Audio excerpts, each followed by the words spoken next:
This is a video to discuss the new rescue belts for our turnouts that were recently purchased by K-Class members of the Ketchum-Sun Valley Volunteer Association. Thank you to those who voted in favor of making this purchase. With proper knowledge and training, these belts have the potential to greatly reduce the time it takes us to rescue a fallen firefighter or civilian from a hazardous environment. The belts are rescue rated and are equipped with the Cobra buckle system. The buckle system opens or releases by squeezing the ears on either side of the buckle. However, you will notice that the buckle is difficult, if not impossible, to release or open when it is under pressure. Therefore, if you're like me, you may need to suck in your gut a little bit to get it to unbuckle. In addition to the Cobra buckle system, there is also a sewn loop for a carabiner just to the side of the buckle.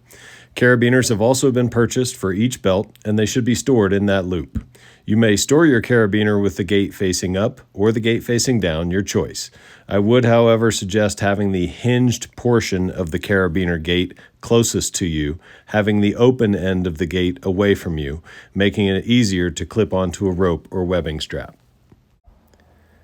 When responding to a downed firefighter, many of our turnouts now have the drag rescue device built in with the access point just behind the neck of the collar on the turnout coat.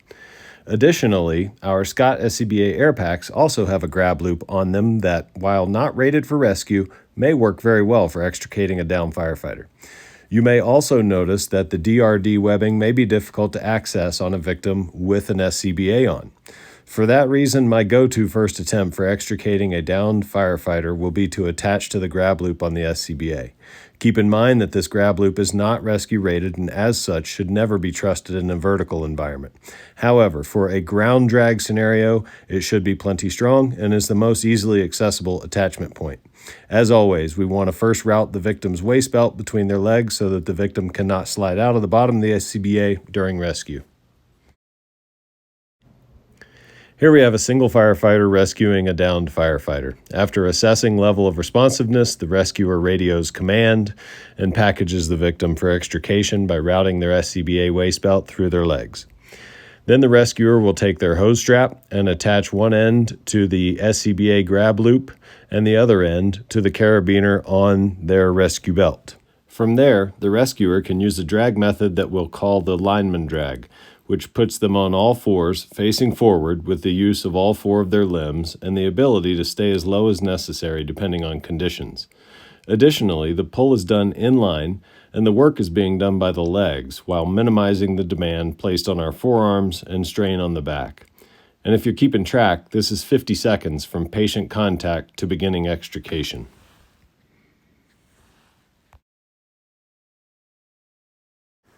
Some of our turnouts have sewn-in waist belts that cannot be replaced by a rescue belt.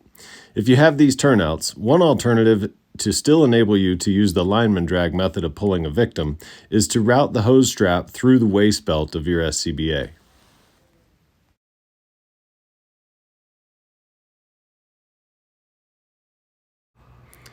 Since I didn't do it in my first scenario, I would like to point out the most efficient way to reroute the waist belt is by putting the victim's leg on your shoulder, loosening the belt before you ever unbuckle it. Once you unbuckle it, you bring it down between their legs and rebuckle it, having never let go of it. Give it a tug to tighten it up, and you're good to go. Also, you may use the rescue belt without a hose strap simply by attaching the carabiner to their SCBA grab loop. It puts them in very close proximity to you and makes the drag a little bit more difficult, but still very feasible. One difference that you may have noticed in this video between the two firefighters, the first firefighter has a carabiner staged on their hose strap in their turnout pocket that they use to attach to the SCBA grab loop. The second firefighter with the blue hose strap simply hitched their hose strap to the SCBA grab loop. Either one will work just fine. If you have turnouts that have a swappable belt and can use a rescue belt, there is one already placed in your turnout rack.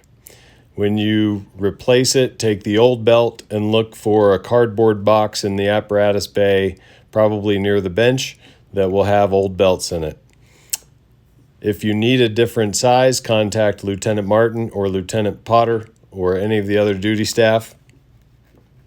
And finally, thanks for taking the time to watch this video and for putting your time and effort into training to become a better firefighter.